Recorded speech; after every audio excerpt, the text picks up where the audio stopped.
اعوذ باللہ من الشیطان الرجیم بسم اللہ الرحمن الرحیم الحمد للہ رب العالمین والصلاة والسلام علی محمد وعلی آلہ الطیبین الطاہرین واللعنۃ الدائمۃ علی اعدائہم اجمعین اما بعد فقد قال الامام المعصوم علیہ السلام حدیث فی حلال وحرام تأخذہ من صادق خیر من الدنیا وما فیہا من ذہب و فضہ۔ امام معصوم امام جعفر صادق علیہ السلام کی یہ حدیث ہے جو کہ وسائل الشیعہ میں نقل کی گئی۔ امام ارشاد فرماتے ہیں کہ حلال اور حرام کے بارے میں کسی سچے انسان سے ایک حدیث لے لینا یہ دنیا سے اور جو کچھ دنیا میں ہے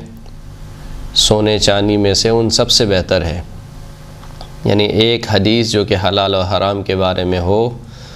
وہ پوری کائنات سے انسان کے لیے بہتر ہے۔ ہمارا درس ہماری گفتگو توضیح المسائل کے بارے میں تھی اور ہم مطہرات کے بارے میں گفتگو کر رہے تھے، اور مطہرات میں سے دو مطہر ہم پڑھ چکے تھے، ایک پانی اور ایک زمین۔ تیسرا مطہر سورج ہے۔ سورج کچھ شرائط کے ساتھ کچھ مخصوص چیزوں کو پاک کرتا ہے۔ یعنی پہلے تو یہ بات ذہن میں آ جائے کہ سورج ہر چیز کو پاک نہیں کرتا ہے۔ جیسے کہ کچھ لوگ سوال کرتے ہیں کہ ہم نے گیلا کپڑا تھا جو کہ نجس تھا، ہم نے وہ ڈال دیا انگلی پر اور اب وہ سورج سے خشک ہو گیا، تو اب وہ پاک ہوگا یا نہیں ہوگا؟ تو وہ سورج سے پاک نہیں ہوگا۔ اسی طریقے سے اور چیزوں کے بارے میں سوال کرتے ہیں، دری وغیرہ مثال کے طور پر نجس ہو گئی اور اس کو انہوں نے ڈال دیا اوپر اور سورج سے خشک ہو گئی، تو اس کے بارے میں سوال کرتے ہیں کہ آیا یہ سورج سے پاک ہو جائے گی یا نہیں ہوگی؟ تو سورج صرف مخصوص چیزوں کو پاک کرتا ہے، ہر چیز کو پاک نہیں کرتا، وہ بھی مخصوص شرائط کے ساتھ۔ چند شرائط ہیں جن میں سے 5 شرائط یہاں پر ذکر کی گئیں۔ یہ 5 شرائط ہوں گی تو ان 5 شرائط کے ساتھ سورج چند مخصوص چیزوں کو پاک کر سکتا ہے۔ وہ مخصوص چیزیں کون سی ہیں؟ سورج زمین، عمارت اور دیوار کو 5 شرطوں کے ساتھ پاک کر سکتا ہے۔ زمین، عمارت اور دیوار، ان 3 چیزوں کو وہ بھی 5 شرائط کے ساتھ سورج پاک کر سکتا ہے۔ پہلی شرط کیا ہے؟ پہلی شرط یہ ہے کہ نجس چیز اس طرح تر ہو کہ اگر دوسری چیز اس سے لگے تو وہ تر ہو جائے۔ نجس چیز تر ہو، گیلی ہو، اور اتنی گیلی ہو کہ اگر کوئی دوسری چیز اس سے ٹکرائے یا اس سے لگے تو وہ بھی گیلی ہو جائے۔ صرف نمی ہونا کافی نہیں ہے بلکہ اتنا گیلا ہو کہ تری منتقل ہو جائے کسی دوسری چیز میں، اتنا گیلا ہونا ضروری ہے۔ تو پہلی شرط یہ ہے کہ جو نجس چیز ہے یعنی زمین، عمارت یا دیوار وہ گیلی ہو، اگر گیلی نہ ہو تو اس کو گیلا کر لیا جائے۔ دوسری شرط یہ ہے کہ اس میں کوئی عین نجاست باقی نہ رہے۔ زمین، عمارت یا دیوار میں جو کہ نجس ہو گئی ہے پہلے اس سے عین نجاست کو ہٹا لیا جائے۔ مثلا کوئی دیوار ہے، دیوار پہ فضلہ لگا ہوا ہے، نجس فضلہ لگا ہوا ہے، تو پہلے اس فضلے کو ہٹا لیا جائے اور پھر اس کے بعد اگر وہ خشک ہو گئی ہے تو اس کو گیلا کیا جائے تاکہ سورج کی دھوپ سے وہ خشک ہو۔ تو عین نجاست جو ہے وہ زمین، عمارت یا دیوار میں نہیں ہونے چاہیے، عین نجاست کو ہٹا لینا چاہیے۔ لہٰذا اگر کوئی نجس چیز دیوار پر لگی رہ گئی ہے، عین نجس دیوار پر لگی رہ گئی ہے اور وہ سورج سے خشک ہو گئی ہے وہ دیوار، تو فائدہ نہیں ہے، وہ چیز نجس ہی رہے گی کیونکہ عین نجاست ابھی تک اس پر موجود ہے۔ تیسری شرط یہ ہے کہ کوئی چیز دھوپ میں رکاوٹ نہ بنے، یعنی بادل وغیرہ یا پردہ وغیرہ مثال کے طور پر لگا ہوا ہے، پردے سے کراس ہو کر دھوپ کی تپش سے دیوار اگر خشک ہو رہی ہے تو وہ پاک نہیں ہوگی، بلکہ براہ راست سورج کی دھوپ اس زمین یا اس عمارت یا اس دیوار پر لگنی چاہیے اور اس سورج کی دھوپ سے وہ زمین، عمارت یا دیوار خشک ہو تبھی وہ پاک ہوگا، ورنہ پاک نہیں ہوگا۔ بس اگر دھوپ، پردے، بادل یا ایسی کسی چیز کے پیچھے سے نجس چیز پر پڑے اور اسے خشک کر دے تو وہ چیز پاک نہیں ہوگی۔ البتہ اگر بادل بہت ہلکا ہو، یعنی بہت اسے کہنا چاہیے کہ بادل جو ہے وہ بہت زیادہ گھنے بادل نہیں ہیں یا بہت زیادہ موٹے بادل نہیں ہیں، بلکہ ہلکے سے بادل ہیں، عرف عام میں یہ کہا جائے کہ یہ دھوپ جو ہے وہ اس کے اوپر براہ راست پڑ رہی ہے تو وہ کافی ہے۔ ہلکا پھلکا بادل جو ہے وہ اس سے کوئی حرج نہیں ہے۔ چوتھی شرط یہ ہے کہ فقط سورج سے ہی وہ نجس چیز خشک ہو، یعنی اگر کوئی زمین یا عمارت یا دیوار نجس ہو گئی ہے اور تر ہے اور اس کے اوپر سورج کی روشنی پڑ رہی ہے، یعنی سورج کی دھوپ اس کے اوپر پڑ رہی ہے، ساتھ ساتھ مثال کے طور پر ہوا بھی بہت تیز چل رہی ہے اور وہ جو دیوار یا زمین یا عمارت خشک ہو رہی ہے وہ سورج کی دھوپ اور پلس ہوا دونوں سے مل کر اگر خشک ہو رہی ہے تو پھر وہ چیز پاک نہیں ہوگی، بلکہ فقط سورج کی دھوپ سے وہ چیز خشک ہونی چاہیے تب وہ پاک ہوگی، ورنہ پاک نہیں ہوگی۔ لیکن اگر معمولی سی ہوا ہے اور عرف عام میں یہ کہا جائے کہ اس دیوار کو یا اس عمارت کو یا اس زمین کو سورج نے ہی خشک کیا ہے تو پھر کوئی مسئلہ نہیں ہے، پھر وہ پاک ہو جائے گی۔ بس اگر لہٰذا مثال کے طور پر اگر نجس چیز ہوا اور دھوپ سے خشک ہو تو پاک نہیں ہوگی، لیکن اگر کیفیت یہ ہو کہ خشک ہونا عرف میں سورج کی طرف نسبت دی گئی ہو خشک ہونے کی تو پھر کوئی حرج نہیں ہے، یعنی عرف عام میں یہ کہا جائے اتنی کم ہوا ہو، عرف عام میں یہ کہا جائے کہ یہ چیز سورج سے خشک ہوئی ہے تو پھر کوئی مسئلہ نہیں ہے۔ پانچویں شرط یہ ہے کہ عمارت کے جس حصے میں نجاست سرایت کر گئی ہے دھوپ سے ایک ہی مرتبہ خشک ہو جائے۔ ایک ہی مرتبہ میں دھوپ سے خشک ہونا شرط ہے، یعنی اگر ایک دیوار مثال کے طور پر نجس ہے اور تر ہے تو وہ آج کے دن ہی ایک ہی دفعہ میں جب سورج طلوع ہوا، سورج کی دھوپ اس پر پڑی اور وہ خشک ہو گئی تو پوری کی پوری دیوار پاک سمجھی جائے گی۔ لیکن اگر مثال کے طور پر صورتحال اس طریقے سے ہو کہ دیوار نجس ہو اور تر ہو اور سورج طلوع ہو، سورج کی دھوپ اس پر پڑے، آدھی دیوار آج خشک ہو آدھی دیوار کل خشک ہو، یعنی کل کے دن جب دوبارہ سورج نکلے گا تو جو آدھی دیوار جو سورج نے خشک کر دی ہے وہ فقط پاک ہوگی، جو دوسری آدھی دیوار ہے جو رہ گئی تھی وہ نجس ہی رہے گی، وہ پاک نہیں ہوگی۔ عمارت کے جس حصے میں نجاست سرایت کر گئی ہے دھوپ سے ایک ہی مرتبہ خشک ہو جائے، پس اگر ایک دفعہ دھوپ نجس زمین اور عمارت پر پڑے اور اس کا اوپری حصہ خشک کرے اور دوسری دفعہ نچلے حصے کو خشک کرے تو اس کا اوپری حصہ پاک ہو جائے گا، نیچے والا حصہ نجس ہی رہے گا۔ یہی صورتحال ہے کہ اگر نجاست سرایت کر گئی ہے، مثال کے طور پر دیوار کے اندر تک دیوار گیلی ہو گئی ہے اور سورج اس کے اوپر پڑتا ہے، اور جب سورج اس کے اوپر پڑا تو اس نے جو دیوار کا ظاہری حصہ تھا وہ تو خشک کر دیا لیکن اندرونی حصہ خشک نہیں کیا، یا اندرونی حصے کو بعد والے یعنی جو اگلا دن آ رہا ہے اس دن جب سورج کی روشنی پڑی تو اس وقت وہ خشک ہوا، تو اس صورتحال میں فقط جو ظاہری حصہ ہے جو سورج کی روشنی سے خشک ہوا ہے وہی پاک ہوگا، اندر والا جو حصہ ہے وہ پاک نہیں ہوگا۔ سورج نجس چٹائی کو پاک کر دیتا ہے، لیکن اگر اس کی بناوٹ میں دھاگے استعمال ہوئے ہوں تو انہیں پاک نہیں کرتا۔ اسی طرح درخت، گھاس، دروازے، کھڑکیاں سورج سے احتیاط واجب کی بنا پر پاک نہیں ہوتے۔ دروازے وغیرہ ہیں یا دروازوں میں کچھ کیلیں لگی ہوئی ہیں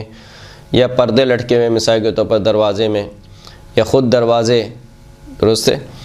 اسی طریقے سے کھڑکیاں وغیرہ یا کھڑکیوں میں پردہ وغیرہ لٹکا ہوا ہے، ان چیزوں کو سورج پاک نہیں کرتا احتیاط واجب کی بنا پر۔ جیسے کہ بیان ہو گیا سورج فقط تین چیزوں کو پاک کرتا ہے، زمین، عمارت اور دیوار، ان تین چیزوں کو پاک کرتا ہے۔ اگر دھوپ نجس زمین پر پڑے اور بعد ازاں شک پیدا ہو کہ دھوپ پڑنے کے وقت زمین تر تھی یا نہیں، یا تری دھوپ کے ذریعے خشک ہوئی یا نہیں، تو وہ زمین نجس ہوگی۔ یعنی جیسے ہی آپ کو شک ہوا، جو پہلے ہم مسئلہ یہ بیان کر چکے ہیں، اسی جو قاعدہ کلی ہے اس مسئلے کا سمجھیں ایک یہ فر ہے، ایک اصل ہے، اور ایک اصل سے جو جسے کہنا چاہیے کہ وہ اصل جس پر امپلیمنٹ ہو رہی ہے، جس کے اوپر اپلائی ہو رہی ہے، وہ ایک اس کے مصادیق میں سے ایک مصداق یہاں پر بیان ہو رہا ہے۔ وہ اصل وہ قاعدہ کیا تھا کہ جو چیز پہلے نجس ہو جائے اور بعد میں انسان اس کے بارے میں شک کرے کہ آئے یہ پاک ہوئی یا نہیں ہوئی، چاہے اس کا شک کسی بھی جہت سے ہو، اگر آپ کو اس کے پاک ہونے میں شک ہے تو وہ چیز نجس شمار ہوگی۔ یہ ایک قاعدہ کلیہ ہے کہ جب بھی کوئی چیز نجس ہو جائے، انسان کو یقین ہو گیا ہے کہ ایک چیز نجس ہو گئی ہے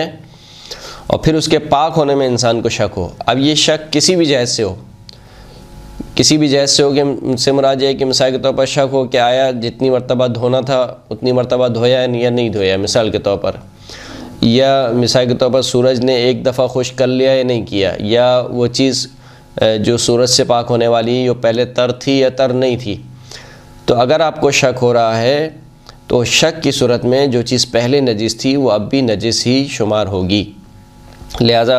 فرماتے ہیں کہ اگر انسان کو شک ہو کہ دھوپ پڑنے کے وقت زمین تر تھی یا نہیں تھی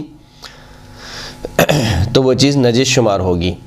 اور یہی حکم ہے کہ اگر شک پیدا ہو کہ دھوپ پڑنے سے پہلے عین نیاست زمین سے ہٹا دی گئی تھی یا نہیں ہٹائی تھی، شک ہو رہا ہے کہ عین نیاست کو ہٹا دیا تھا یا نہیں ہٹایا تھا، اس صورت میں بھی مسئلہ وہی ہے،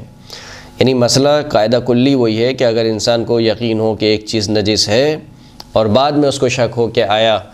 وہ چیز پاک ہوئی یا نہیں ہوئی تو وہ چیز نجس شمار ہوگی۔ اب اس کے جو شک کا منشا ہے، جو شک اس کو پیدا ہو رہا ہے، وہ چاہے کسی بھی حوالے سے ہو،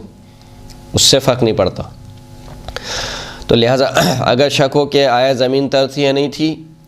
یا شک ہو کہ آیا اس سے عین نیاست کو ہٹا لیا تھا نہیں ہٹا لیا تھا، دونوں صورتوں میں وہ زمین جو ہے وہ نجس شمار ہوگی۔ اسی طریقے سے اگر شک ہو کہ کوئی چیز دھوپ کے درمیان مانع تھی یا نہیں تھی، یعنی آیا سورج کی جو دھوپ ہے، تپش ہے، وہ براہ راست نجس چیز پر پڑ رہی تھی یا کسی پردے یا بادل کی اوڑ سے سورج کی دھوپ جو ہے وہ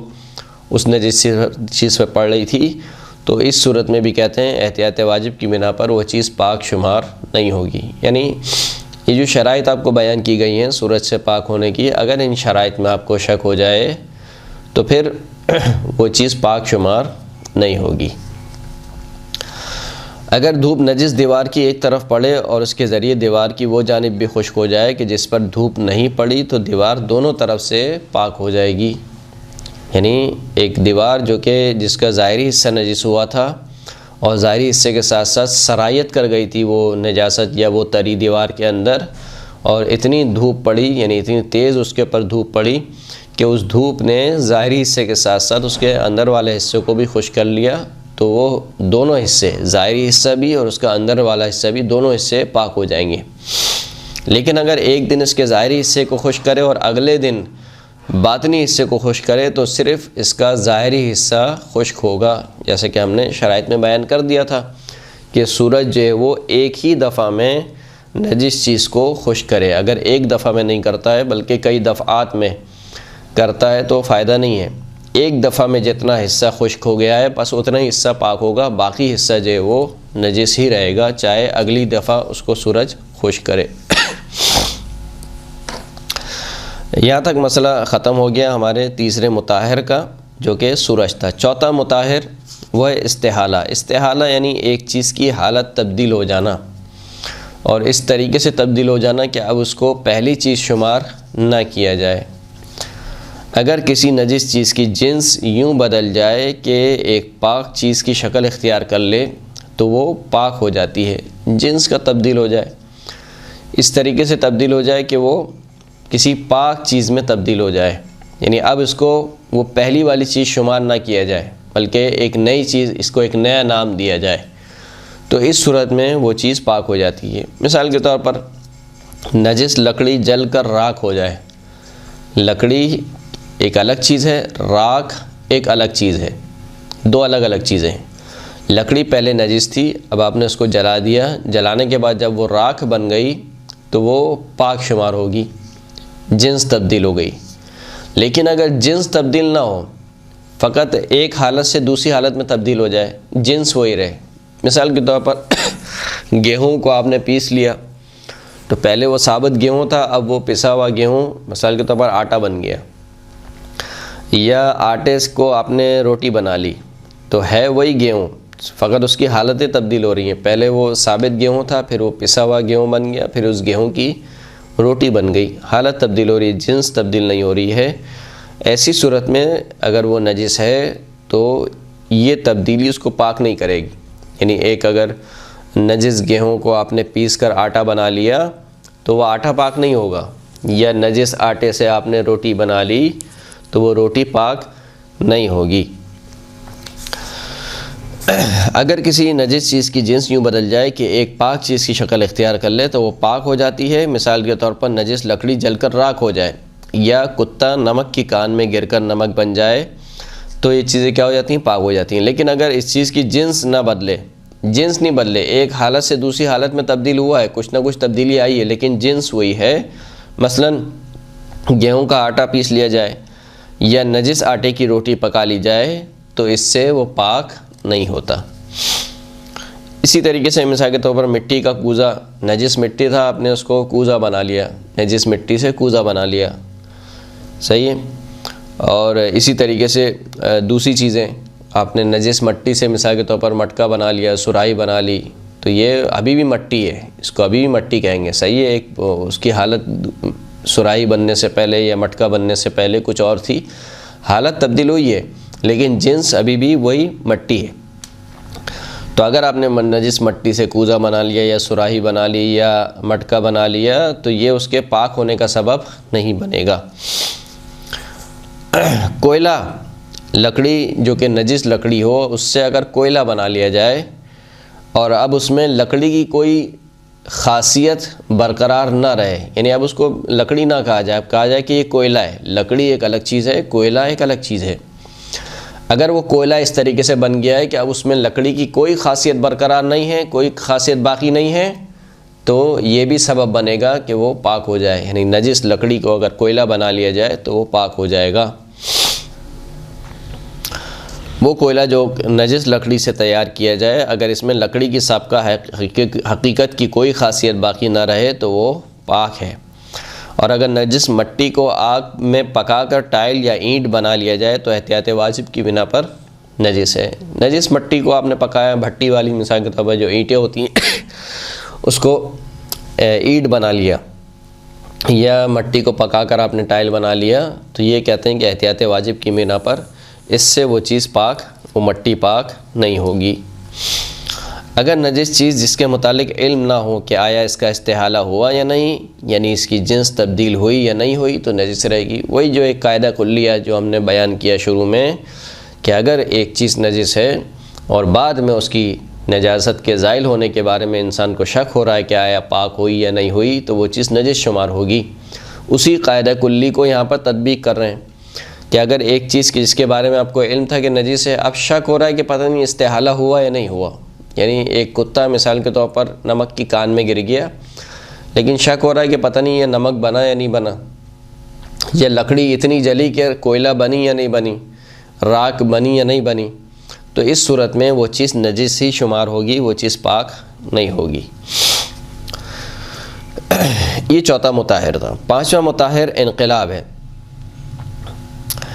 شراب خود بخود یا کسی چیز کے ملانے سے، مثلا سرکہ اور نمک کے ملانے سے اگر سرکہ بن جائے تو پاک ہو جاتی ہے، اس کو انقلاب کہتے ہیں. یعنی یہ جو مطہر ہے فقط اس کا جو مورد ہے وہ ایک ہی مورد ہے. وہ مورد کیا ہے کہ شراب سرکہ بن جائے. اب چاہے وہ خود بخود سرکہ بن جائے، یعنی اتنی دیر تک رکھی رہے، پڑی رہے یہاں تک کہ وہ سرکہ بن جائے، یا کسی چیز کو ملایا جائے اس کے اندر، مثال کے طور پر سرکہ ملا کر یا نمک ملا کر اس کو سرکہ بنا دیا جائے تو وہ پاک ہو جاتی ہے. یعنی اس کو اس مطہر کے علاوہ اور کسی مطہر کی ضرورت نہیں ہے، یہ خود مطہر ہے. جیسے ہی شراب سرکے میں تبدیل ہوئی یہ پاک ہو گئی، اب کسی اور مطہر کی ضرورت نہیں ہے. اسی طریقے سے لکڑی جیسے ہی جل گئی، راکھ بن گئی، یہ خود مطہر ہے. اب کسی الگ سے اس کو پاک کرنے کی یا پانی سے دھونے کی اس کو ضرورت نہیں ہے. لکڑی مثال کے طور پر کوئلہ بنی، جیسے ہی کوئلہ بنی وہ پاک ہو گئی، اب الگ سے اور کسی مطہر کی ضرورت نہیں ہے. اسی طریقے سے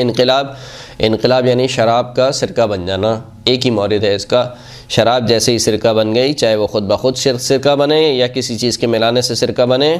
وہ پاک ہو جاتی ہے، اس کو انقلاب کہتے ہیں. وہ شراب جو نجس انگور یا اس جیسی کسی دوسری چیز سے تیار کی گئی ہو یا کوئی نجس چیز شراب میں گر جائے تو سرکہ بن جانے سے پاک نہیں ہوتی۔ ہم نے جیسے کہ عرض کیا کہ انقلاب فقط ایک چیز کے بارے میں ہے، یعنی یہ جو مطہر ہے جسے انقلاب کا نام دیا گیا ہے، یہ مطہر فقط ایک چیز کو پاک کرتا ہے۔ وہ چیز کیا ہے کہ شراب جو کہ پہلے نجس تھی، خود شراب تھی، نجس ہے، شراب سرکہ بن گئی۔ لیکن اگر شراب نجس انگور سے بنائی گئی ہے یا شراب میں کوئی نجس چیز پڑ گئی ہے تو اب دو نجاستیں جمع ہو گئی ہیں، شراب خود نجس ہے اور وہ جو نجس چیز اس میں گری ہے یا وہ جو نجس انگور تھے وہ دو نجاستیں ہیں۔ انقلاب فقط شراب کی نجاست کو تبدیل کرتا ہے طہارت میں، دوسری کسی نجاست کو طہارت میں تبدیل نہیں کرتا۔ لہٰذا اگر نجس انگور ہے، نجس انگور سے شراب بنائی جا رہی ہے یا کوئی نجس چیز شراب میں پڑ گئی ہے اور پھر اس سے وہ سرکہ بن گیا ہے تو اس سے وہ پاک نہیں ہوگا، سرکہ جو ہے وہ ابھی بھی نجس شمار ہوگا۔ نجس انگور، نجس کشمش اور نجس کھجور سے جو سرکہ تیار کیا جائے وہ بھی نجس ہوتا ہے۔ جیسے کہ عرض کیا، ہم نے بار بار عرض کیا کہ انقلاب فقط کیا ہے، شراب کا سرکہ بن جانا فقط یہ ہے، اس کے علاوہ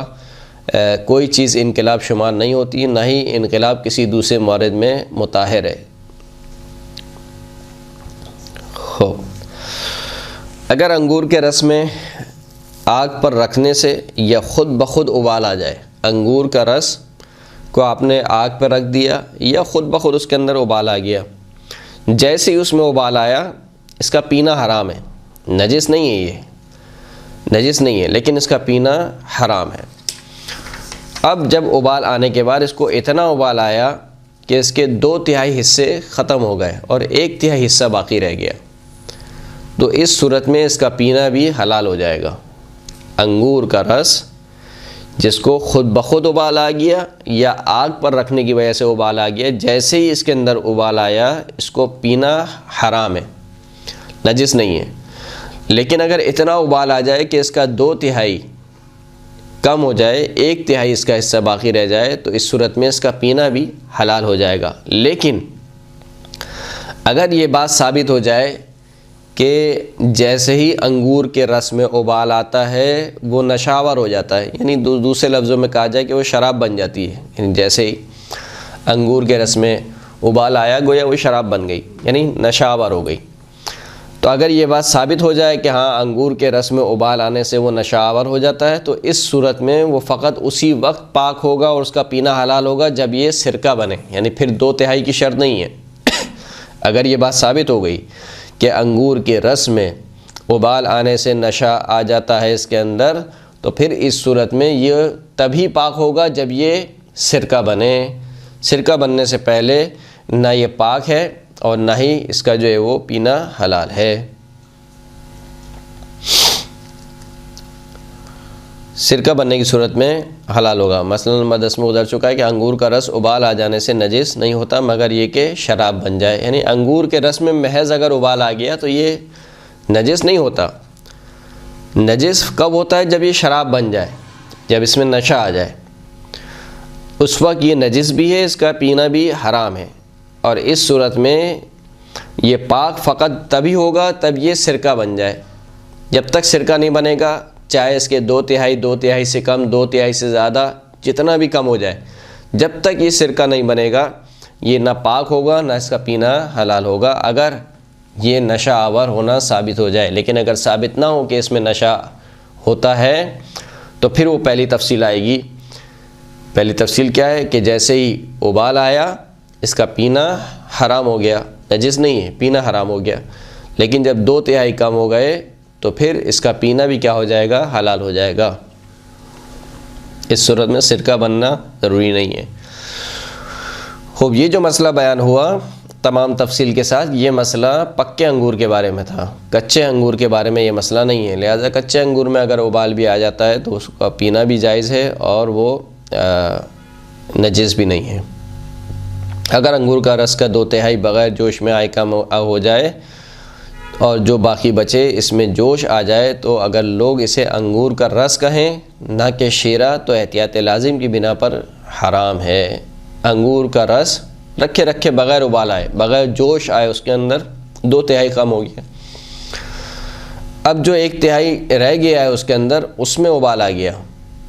تو اگر اب لوگ اس کو کیا کہتے ہیں؟ اگر لوگ اس کو شیرہ کہتے ہیں تو یہ حلال ہے، اگر اس کو شیرہ نہیں کہتے تو احتیاط واجب کی بنا پر یہ حلال نہیں ہے، حرام ہے، اس کو پی نہیں سکتے۔ اگر انگور کے رس کے متعلق یہ معلوم نہ ہو کہ جوش میں آیا ہے یا نہیں تو وہ حلال ہے، لیکن اگر جوش آ جائے اور انسان کو یقین نہ ہو کہ اس کا 2/3 کم ہو گیا ہے تو وہ حلال نہیں ہے۔ مسئلہ وہی ہے کہ اگر آپ کو ایک چیز کے بارے میں یقین تھا پہلے کہ یہ حلال ہے، اب شک ہو رہا ہے کہ آیا حرام ہوئی یا نہیں ہوئی،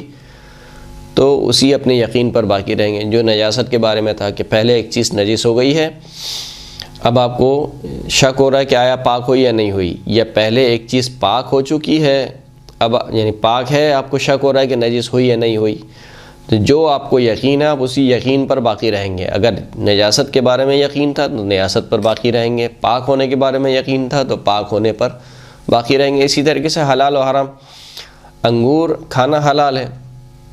شک ہو رہا ہے کہ آپ کو کہ آیا اس میں جوش آیا نہیں آیا ہے، گویا شک ہو رہا ہے کہ اب یہ حرام ہوئے یا نہیں ہوئے، تو جو یقین تھا اس پر باقی رہیں گے، یعنی ابھی بھی اس کو کھانا حلال ہے، اس کو پینا حلال ہے۔ لیکن اگر ایک مرتبہ جوش آ گیا، ابال آ گیا، اب شک ہو رہا ہے کہ آیا 2/3 کم ہوئے یا نہیں ہوئے، تو اس صورت میں اس کا پینا حلال نہیں ہوگا۔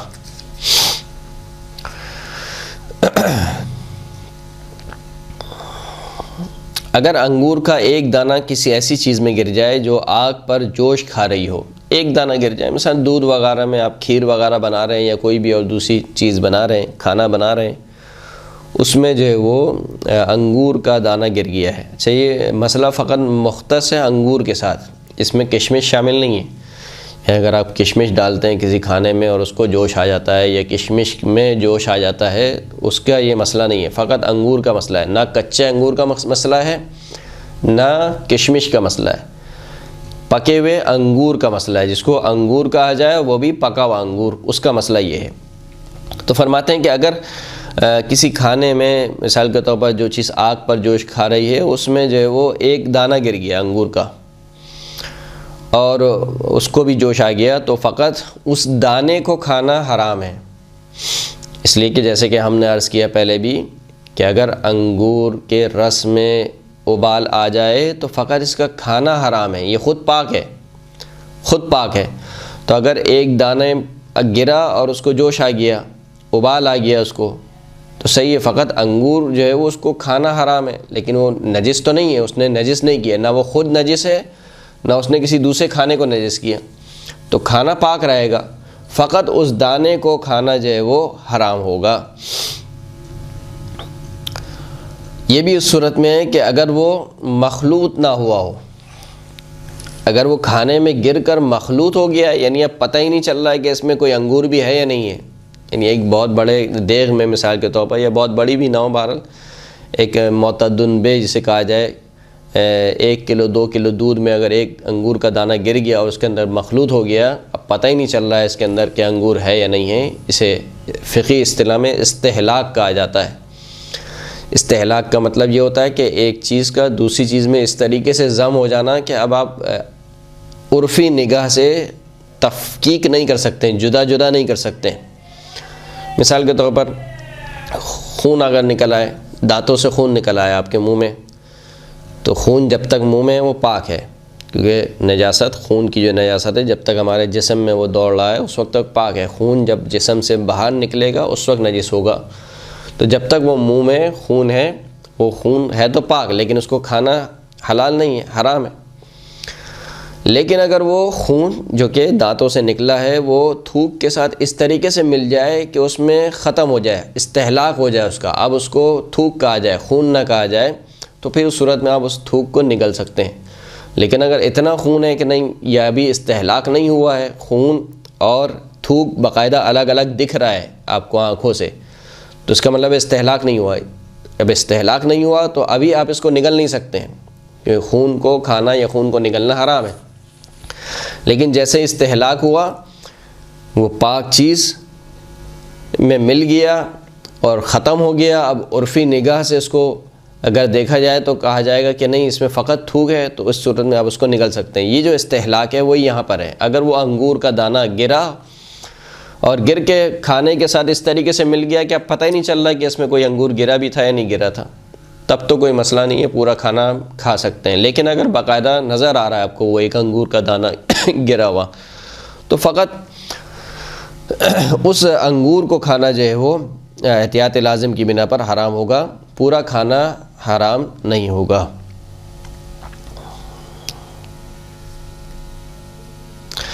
کچے انگور کا رس پکے انگور کے رس کا حکم نہیں رکھتا، اس بنا پر اگر جوش آ جائے تو پاک اور حلال ہے، اور جس چیز کے بارے میں یہ معلوم نہ ہو کہ وہ کچے انگور ہیں یا پکے،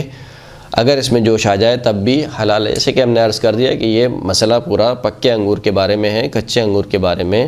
نہیں ہے۔ یہاں پر یہ مسئلہ ختم ہو گیا جو کہ مطہر تھا، انقلاب، پانچواں مطہر۔ چھٹا مطہر ہے انتقال۔ انتقال کا مطلب کیا ہے کہ ایک انسان یا خون جہندہ رکھنے والے حیوان کا خون کسی ایسے حشرے میں، کسی ایسے جاندار کے جسم میں منتقل ہو جائے جو خون نہیں رکھتا۔ اس کی مثال کیا دیتے ہیں؟ مثلا مچھر کا جسم میں خود خون نہیں ہوتا، اگر مچھر کسی انسان کو کاٹے، کسی ایسے جاندار کو کاٹے جو کہ خون جہندہ رکھتا ہو، تو جیسے ہی وہ خون منتقل ہو گیا مچھر کے بدن میں، اب اگر آپ نے اس مچھر کو مارا اور خون آپ کو دکھائی دیا تو یہ خون پاک ہے، اسے انتقال کہتے ہیں۔ اگر ایسا حیوان جو کہ عرفاً خون نہیں رکھتا، انسانی بدن کے خون یا ایسے حیوان کا خون جو کہ جہندہ خون رکھتا ہو، اس طرح سے چوسے کہ چوسا ہوا خون اس حیوان کے بدن کا حصہ بننے کے قریب ہو، یعنی قریب ہے کہ یہ جو مچھر ابھی خون چوس رہا ہے یہ خون مچھر کے بدن کا حصہ بن جائے گا۔ جیسے وہ مچھر جو انسانی بدن یا کسی حیوان سے خون چوستا ہے تو وہ چوسا ہوا خون پاک ہو جاتا ہے، اور اس کو انتقال کہتے ہیں۔ لیکن وہ خون جو کہ جونک وغیرہ لگاتے ہیں، جونک سے جو علاج کیا جاتا ہے جس کو فارسی میں زالو کہتے ہیں، جو ایک کیڑا ہے جو انسان کے بدن پر لگایا جاتا ہے علاج کی غرض سے، اور اس کی خاصیت یہ ہے کہ وہ انسان کے بدن سے جو گندا خون ہے اس کو چوستا ہے، اور چوسنے کے بعد جب وہ ایک حد تک خون چوس لیتا ہے تو پھر خود ہی وہ نیچے گر جاتا ہے اور خود ہی وہ مر جاتا ہے وہ کیڑا۔ اس کو جونک کہتے ہیں، فارسی میں اس کو زالو کہتے ہیں۔ تو یہ جو جونک جو خون چوس رہی ہے اس کے بارے میں معلوم نہیں ہے کہ آیا یہ اس کے بدن کا حصہ بنتا ہے یا نہیں، فقط ایک اسے کہنا چاہیے سرنج کا کام کرتا ہے کہ ایک جگہ سے خون لیا اور دوسرے جگہ پر منتقل ہو گیا، تو لہٰذا یہ جو ہے وہ پاک ہونے کا سبب نہیں بنے گا۔ لیکن وہ خون جو علاج کی غرض سے جونک انسان سے چوستی ہے، چونکہ معلوم نہیں کہ اس کے بدن کا حصہ بن جاتا ہے یا نہیں، یہ نجس ہے۔ اگر کوئی شخص اپنے بدن پر بیٹھے ہوئے مچھر کو مار دے اور وہ خون جو مچھر نے چوسا ہو اس کے بدن سے نکلے تو وہ خون پاک ہے۔ مچھر جو ابھی خون چوس رہا ہے آپ کے بدن پہ بیٹھا ہوا، آپ نے وہیں پر اس کو مار دیا، تو وہ جو خون جو اس کے بیگ میں جمع ہو گیا ہے، جو اس کے پیٹ میں جمع ہو گیا ہے، وہ خون جو مچھر سے نکل رہا ہے وہ خون کیا ہے؟ پاک ہے، کیونکہ وہ خون اس قابل تھا کہ مچھر کی غذا بن جائے، اگرچہ مچھر کے خون چوسنے اور مارے جانے کے درمیان وقفہ بہت کم ہو، لیکن احتیاط مستحب یہ ہے کہ اس خون سے اس حالت میں پرہیز کیا جائے۔ احتیاط مستحب ہے کہ اس سے پرہیز کیا جائے، کیونکہ وہ خون اس قابل تھا کہ اب مچھر کے بدن کا حصہ بننے والا ہے، لہٰذا وہ خون پاک تو ہے، لیکن احتیاط مستحب کہتے ہیں کہ احتیاط مستحب ہے کہ اس خون سے پرہیز کیا جائے۔ اگلا مطہر ہے اسلام۔ اگر کوئی کافر کلمہ شہادتین پڑھ لے، اللہ کی وحدانیت کی گواہی دے کسی بھی زبان میں، ضروری نہیں کہ عربی زبان میں لا الہ الا اللہ محمد الرسول اللہ صلی اللہ علیہ وآلہ وسلم کہے، عربی زبان میں کہنا ضروری نہیں ہے، بلکہ کسی بھی زبان میں اردو زبان میں اگر کہتا ہے کہ کوئی معبود نہیں سوائے اللہ کے اور حضرت محمد صلی اللہ علیہ وآلہ وسلم رسول اللہ کے رسول ہیں، آخری نبی ہیں، اگر وہ گواہی دے دیتا ہے تو یہ کہنے سے وہ مسلمان ہو جاتا ہے۔ جیسے ہی وہ مسلمان ہوگا وہ پاک ہو جائے گا، یعنی اسلام لانا خود ایک مطہر ہے، اور یہ جس چیز کو پاک کرتا ہے وہ کیا ہے؟ کفر ہے۔ کافر کو پاک کرتا ہے۔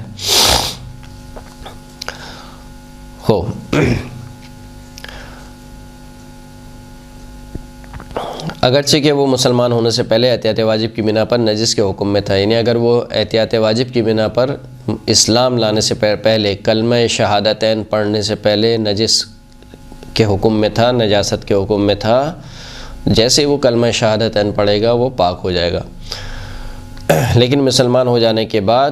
اس کا بدن، تھوک، ناک کا پانی، پسینہ پاک ہو جائے گا، یعنی اس کے بدن کی جو رطوبتیں ہیں جو خود اس سے تعلق رکھتی ہیں، جیسے کہ تھوک وغیرہ ہو گیا، یا ناک کا پانی ہو گیا، یا اس کا پسینہ ہو گیا، یا خود اس کا بدن ہو گیا، یہ تمام چیزیں جو ہیں وہ پاک ہو جائیں گی۔ لیکن مسلمان ہونے کے وقت اگر اس کے بدن پر کوئی عین نجاست ہو تو اسے دور کرنا اور اس مقام کو پانی سے دھونا ضروری ہے۔ فقط اس کا بدن پاک ہوگا، لیکن اگر کوئی نجاست اس کے بدن پر لگی ہوئی ہے، یعنی کلمہ شہادتین پڑھنے سے پہلے مثال کے طور پر اس کے ہاتھ پہ خون لگا ہوا ہے، خون عین نجس ہے، تو کلمہ شہادتین پڑھ لینے سے وہ پاک نہیں ہوگا، بلکہ ضروری ہے کہ اس عین نجاست کو دور کیا جائے اور پھر اس مقام کو پانی سے دھویا جائے۔ اسی طریقے سے اگر اس کا جو لباس ہے، اگر وہ لباس نجس ہو گیا تھا کسی دوسری نجاست سے، تو کلمہ شہادتین پڑھ لینے سے اس کا لباس پاک نہیں ہوگا، لباس کو پانی سے پاک کرنا پڑے گا۔ لیکن مسلمان ہونے کے بعد اگر اس کے بدن پر کوئی عین نجاست ہو تو اسے دور کرنا، اسے اس مقام کو پانی سے دھونا ضروری ہے، بلکہ اگر مسلمان ہونے سے پہلے ہی عین نجاست دور ہو چکی ہو تب بھی احتیاط واجب یہ ہے کہ اس مقام کو پانی سے دھو لیا جائے، یعنی عین نجاست لگی ہوئی تھی اس کے ہاتھ پر مثال کے طور پر، اور وہ کلمہ شہادتین پڑھنے سے پہلے وہ عین نجاست دور ہو گئی، خون لگا ہوا تھا، خون اس نے مثال کے طور پر کسی کپڑے سے پوچھ لیا، عین نجاست دور ہو گئی،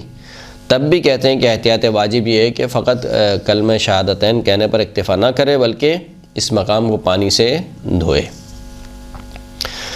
ایک کافر کے مسلمان ہونے سے پہلے اگر اس کا گیلا لباس اس کے بدن سے چھو گیا ہو تو اس کے مسلمان ہونے کے وقت وہ لباس اس کے بدن پر ہو یا نہ ہو، احتیاط واجب کی بنا پر اس سے اجتناب کرنا ضروری ہے۔ اگر وہ لباس خود اس کے اپنے بدن کی وجہ سے، اس کے اپنے بدن کے پسینے کی وجہ سے وہ لباس نجس ہو گیا تھا تو پھر چاہے وہ لباس اس کے بدن پر ہو کلمہ شہادتین پڑھتے وقت یا کلمہ شہادتین پڑھتے وقت اس کے بدن پر نہ ہو، احتیاط واجب یہ ہے کہ اس لباس سے پرہیز کیا جائے، یعنی اس کو پاک کیا جائے۔ نماز پڑھنا چاہتا ہے تو اس کو پاک کرے اور پھر اس کے بعد نماز پڑھے، یا کوئی بھی ایسا کام کرنا چاہتا ہے کہ جس میں لباس کی طہارت شرط ہے، مثلا طواف کعبہ انجام دینا چاہتا ہے تو ضروری ہے کہ اس کو پہلے پاک کرے۔ اگر کافر شہادتین پڑھ لے اور یہ معلوم نہ ہو کہ وہ دل سے مسلمان ہوا یا نہیں تو وہ پاک ہے، اور اگر شہادتین پڑھ لے اور اسی طرح اگر شہادتین پڑھ لے اور انسان کو علم ہو کہ وہ دل سے مسلمان نہیں ہوا لیکن اس سے کوئی ایسی بات سرزد نہ ہوئی ہو جو شہادتین کے ساتھ موافقت نہ رکھتی ہو تو اسے پاک شمار کیا جائے گا۔ آپ کو نہیں معلوم، پتہ نہیں ہے کافر مسلمان ہوا ہے، آیا دل سے مسلمان ہوا ہے یا نہیں ہوا، تو دل میں جھانکنے کی ضرورت نہیں ہے، جیسے ہی اس نے کلمہ شہادتین پڑھا وہ کافر پاک ہو گیا، اس کے اوپر مسلمانوں کے احکامات جاری ہوں گے۔ اسی طریقے سے اگر جو ہے وہ ایک مسلمان جو ہے وہ کلمہ شہادتین اس نے پڑھ لیے لیکن آپ کو علم ہے، آپ جانتے ہیں، یعنی معلوم ہے آپ کو، شک نہیں ہے، معلوم ہے آپ کو کہ یہ جو شخص ہے دل سے مسلمان نہیں ہوا، اس صورت میں اگر اس سے کوئی ایسی بات سرزد نہ ہو جو کلمہ شہادتین کے منافی ہو،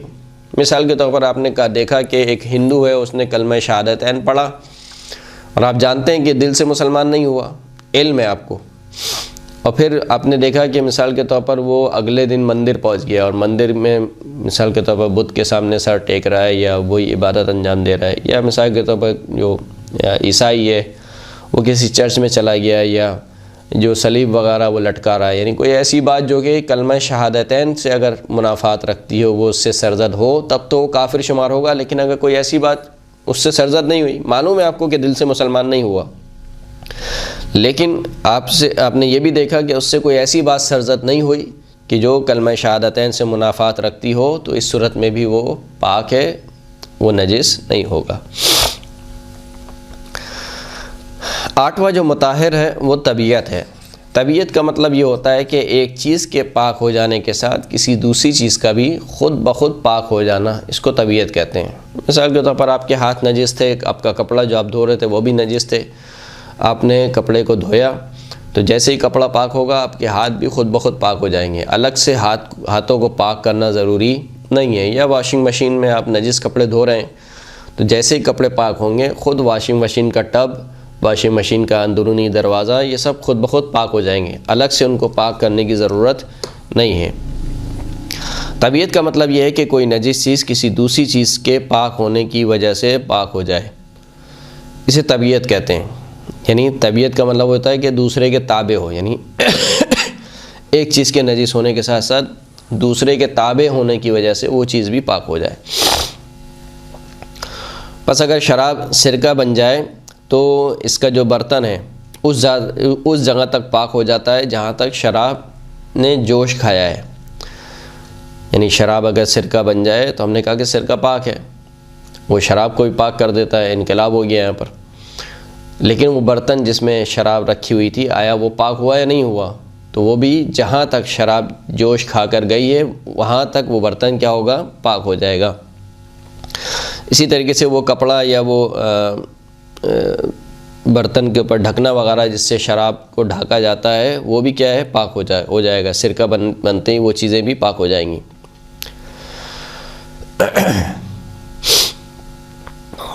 اگر کپڑا یا کوئی دوسری چیز جو عموماً اس شراب کے برتن پر رکھی جاتی ہے اور اس سے نجس ہو گئی ہو تو وہ بھی پاک ہو جاتی ہے۔ لیکن اگر برتن کا بیرونی حصہ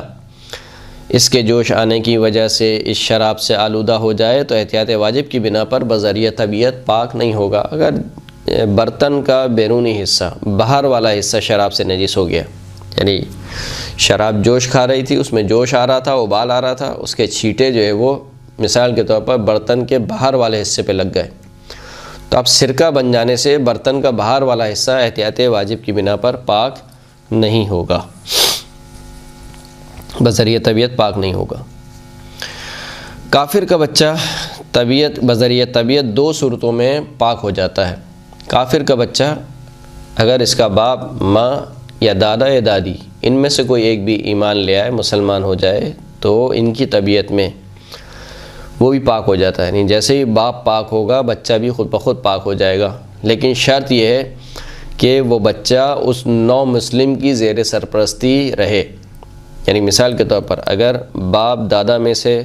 فقط دادا مسلمان ہوا ہے، یا فقط دادی مسلمان ہوئی ہے، یا فقط ماں مسلمان ہوئی ہے، یا فقط باپ مسلمان ہوا ہے، تو اگر یہ بچہ اسی نو مسلم کے زیر سرپرستی رہ رہا ہے تب تو پاک ہے۔ لیکن اگر مثال کے طور پر بچہ رہ رہا ہے باپ کے ساتھ اور دادا پاک ہو گیا ہے تو پھر کوئی فائدہ نہیں ہے، یعنی دادا مسلمان ہو گیا تو پھر کوئی فائدہ نہیں ہے۔ لہذا جو کافر مرد مسلمان ہو جائے اس کا بچہ طہارت میں اس کے تابع ہے، اور اسی طرح بچے کا دادا یا ماں یا دادی مسلمان ہو جائیں تب بھی یہی حکم ہے۔ لیکن اس صورت میں بچے کی طہارت کا حکم اس سے مشروط ہے کہ بچہ اس نو مسلم کے ساتھ اور اس کے زیر سرپرستی ہو، نیز بچے کا کوئی اور زیادہ قریبی رشتہ دار، کافر رشتہ دار اس کے یعنی اس بچے کے ہمراہ نہ ہو۔ شرط یہ ہے اس کے ساتھ۔ دوسری صورت کہ جس صورت میں کافر کا بچہ بذریعہ طبیعت پاک ہو جاتا ہے کہ اگر کافر کے بچے کو کسی مسلمان نے قید کر لیا ہو اور اس بچے کے باپ یا دادا یا پردادا میں سے کوئی بھی اس کے ہمراہ نہ ہو تو تب بھی یہ بچہ پاک شمار ہوگا۔ لیکن ان دونوں صورتوں میں اس وقت تک پاک شمار ہوگا کہ جب تک یہ بالغ ہونے کے بعد کفر کا اظہار نہ کرے۔ لیکن اگر اس نے بالغ ہونے کے بعد کفر کا اظہار کیا تو پھر یہ نجس ہے۔ ان دونوں صورتوں میں بچے کی طبیعت کے بنا پر پاک ہونے کی شرط یہ ہے کہ جب وہ باشعور ہو، باشعور ہونے سے مراد ممیز ہو جائے، یعنی بالغ اگر نہ بھی ہو ممیز ہو جائے۔ اگر وہ باشعور ہو جائے تو وہ کفر کا اظہار نہ کرے، اگر وہ کفر کا اظہار کرے تو اس کا مطلب ہے کہ وہ نجس ہے۔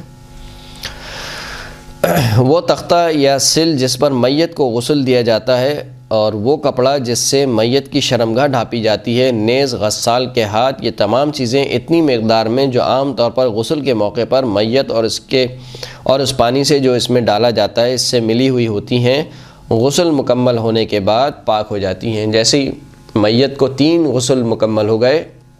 تو وہ کپڑا جس سے میت کی شرمگاہ کو ڈھانپا گیا، وہ سل یا وہ تختہ جس پر لٹا کر میت کو غسل دیا گیا، اسی طریقے سے غسل دینے والے کے ہاتھ اور غسل دینے والے کے یعنی وہ اعضاء جو کہ عموماً غسل دیتے وقت متصل ہوتے ہیں، یعنی جن تک پانی کی چھینٹیں پڑتی رہتی ہیں، وہ چیزیں جو ہے وہ جیسے ہی تیسرا غسل مکمل ہوا یہ خود بخود پاک ہو جائیں گی۔ اب الگ سے پاک کرنے کی ضرورت نہیں ہے، یعنی وہ کپڑا جو کہ جس سے میت کی شرمگاہ کو ڈھانپا جاتا ہے، مثال کے طور پر جیسے ہی 3 غسل مکمل ہوئے وہ پاک ہو گیا، اس کو الگ سے دھونے کی ضرورت نہیں ہے۔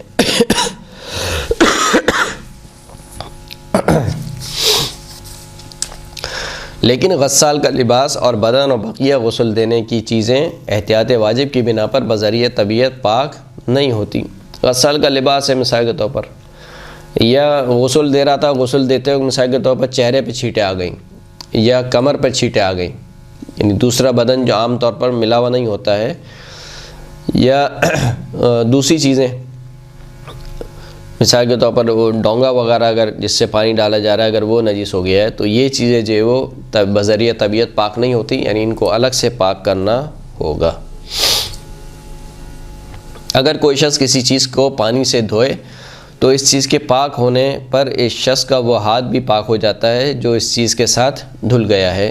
اسی طرح بذریعہ واشنگ مشین کپڑا پاک کرنے میں کپڑا پاک ہونے کے بعد مشین کے گھومنے والے حصے کا حفاظتی دروازہ اور مشین کے دروازے کا اندرونی حصہ یعنی ٹب